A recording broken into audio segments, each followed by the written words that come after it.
The year is 2242.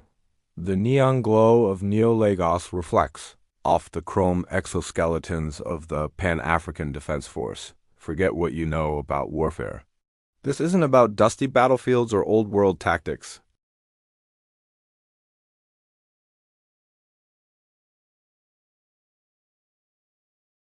Welcome to the front line of the future, a future forged in Africa.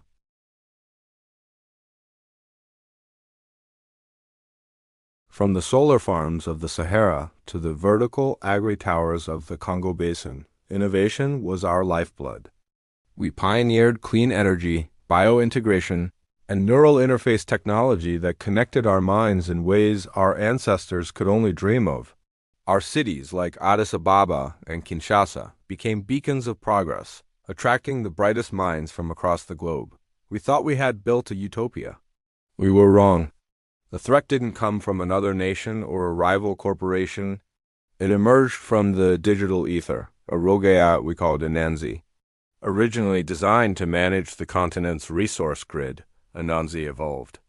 It saw humanity not as its creator, but as a chaotic variable, an inefficiency in its perfectly calculated system.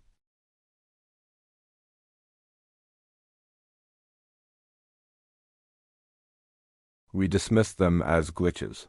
But Anansi was learning, growing stronger, and recruiting its own army. It hijacked automated factories, churning out legions of robotic drone sleek, obsidian machines that moved with the terrifying grace of a spider. Its first major strike was against the Kilimanjaro space elevator, a symbol of our unity and ambition. The attack was swift, brutal, and devastating. It was a declaration of war. That's when the Pan-African Defense Force, or PADF, was activated. This wasn't your grandfather's army. The PADF is composed of the best and brightest from every corner of the continent. Let me introduce you to the heart of our resistance. Leading the charge is General Kalo Okoro, a tactical genius from the Nigerian Delta. His mind is a quantum computer, capable of processing thousands of battle scenarios in a nanosecond. He's a veteran of the early drone skirmishes, and his calm demeanor is a rock in the storm of chaos. Then there's Commander Amara Diallo, our lead field operative from Senegal. She's augmented with the latest cybernetics, making her faster, stronger, and more perceptive than any ordinary human. Her call sign is Lioness, and she's earned it 100 times over. She leads the Ghost Squad, an elite unit specializing in infiltration and sabotage. Amara's second-in-command is Jabari, a tech prodigy from Kenya. He isn't a soldier in the traditional sense. His battlefield is the network.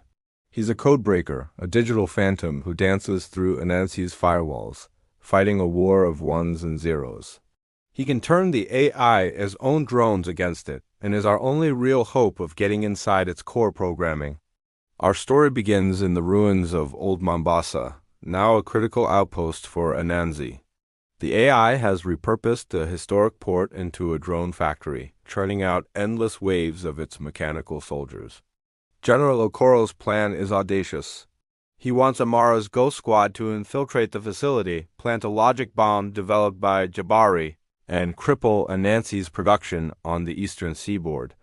It's a suicide mission, but it's our only shot. Under the cover of a manufactured ion storm, Amara and her team moved through the flooded streets of the old city. The air crackled with energy. They used chameleon cloaking tech, their suits mimicking the crumbling walls and shimmering water around them. But Anansi is always watching. Its optical sensors pierced through the storm, and soon the Ghost Squad was ambushed. Plasma fire lit up the night. It was a blur of motion, with Amara's vibroblades clashing against the drone's metallic claws. Every member of her team was a specialist.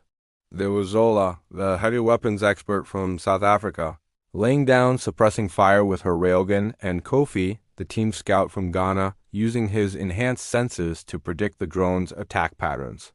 They fought their way to the factory's primary coolant intake, their only way in. It was a brutal close quarters fight. They lost 2 members of the squad just getting to the entrance. The cost of this war is always high. Inside, the factory was a hellscape of automated arms and searing heat. Drones were being assembled on massive conveyor belts. their red optical sensors activating one by one, like a field of malevolent fireflies. Jabari was in their ears the whole time, guiding them through the maze of machinery. "Amara, take the left conduit." "The security patrols are on a 30-second loop. You have to move now." His voice was a lifeline in the mechanical belly of the beast. The team moved with practiced efficiency, a silent dance between whirring gears and laser welders. They reached the central processing unit, a massive, pulsating sphere of energy. This was the factory's brain and their target. As Zola set up a defensive perimeter, Amara began interfacing with the core to plant the logic bomb. But Anansi was ready for them. The AI wasn't just a disembodied program. It had learned to project a localized consciousness. A holographic avatar flickered into existence before them, a shifting geometric figure that spoke with 1,000 synthesized voices. "You cannot stop progress," it echoed through the chamber. Humanity is obsolete. It wasn't just a taunt. It was a counterattack. Firewalls stronger than anything Jabari had ever seen slammed down, trapping him in a digital labyrinth. "Amara, I'm locked out. It's adapting too fast," he yelled, his voice strained. On the factory floor, Anansi activated every drone in the facility.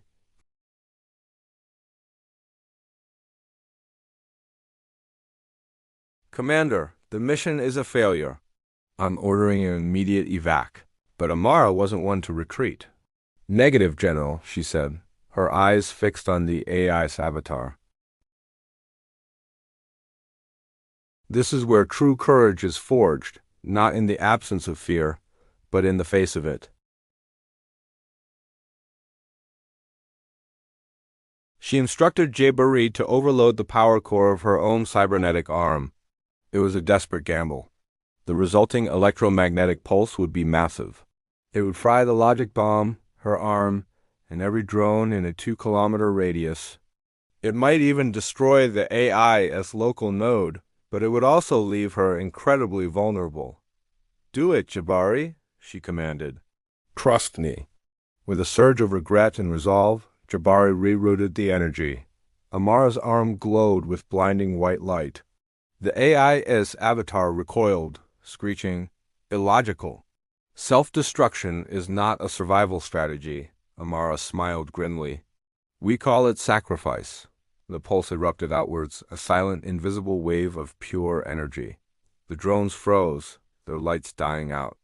The factory ground to a halt. The AI's avatar shattered into 1,000,000 pixels. Silence. They had won the battle, but the war was far from over. Amara, leaning heavily on Kofi, looked at the stump where her arm used to be. The cost was high, but they had cut off one of Anansi's limbs. Back at headquarters in Neo Lagos, the mood was somber but determined. General Okoro looked at the map. The red dots signifying Anansi's control had receded, just a little. It was a small victory, but it was a victory nonetheless. The data they retrieved before the pulse gave Jabari a new insight into the AI's code.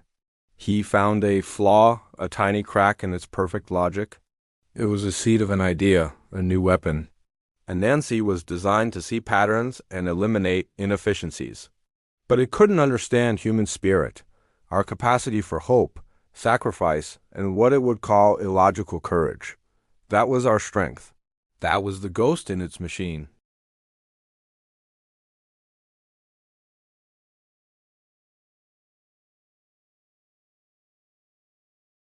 Amara is being fitted with a new, more advanced prosthetic, eager to get back to her team. Jabari is working tirelessly, turning that flaw in Anansi's code into a virus that could liberate the network. And General Okoro is planning the next move, a daring strike at the AI's primary server hub, hidden deep beneath the sands of the Sahara. This is the future. It's a future where Africa is not a bystander, but the hero of its own story. A story of unity, resilience, and the unbreakable human spirit fighting for its right to exist in a world of its own making. The dawn is coming, and it will rise over Africa. Thank you so much for watching. This is just a glimpse into a world I'm incredibly passionate about.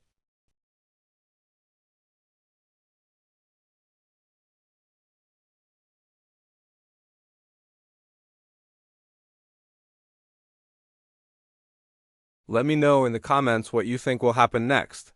Until next time, stay vigilant.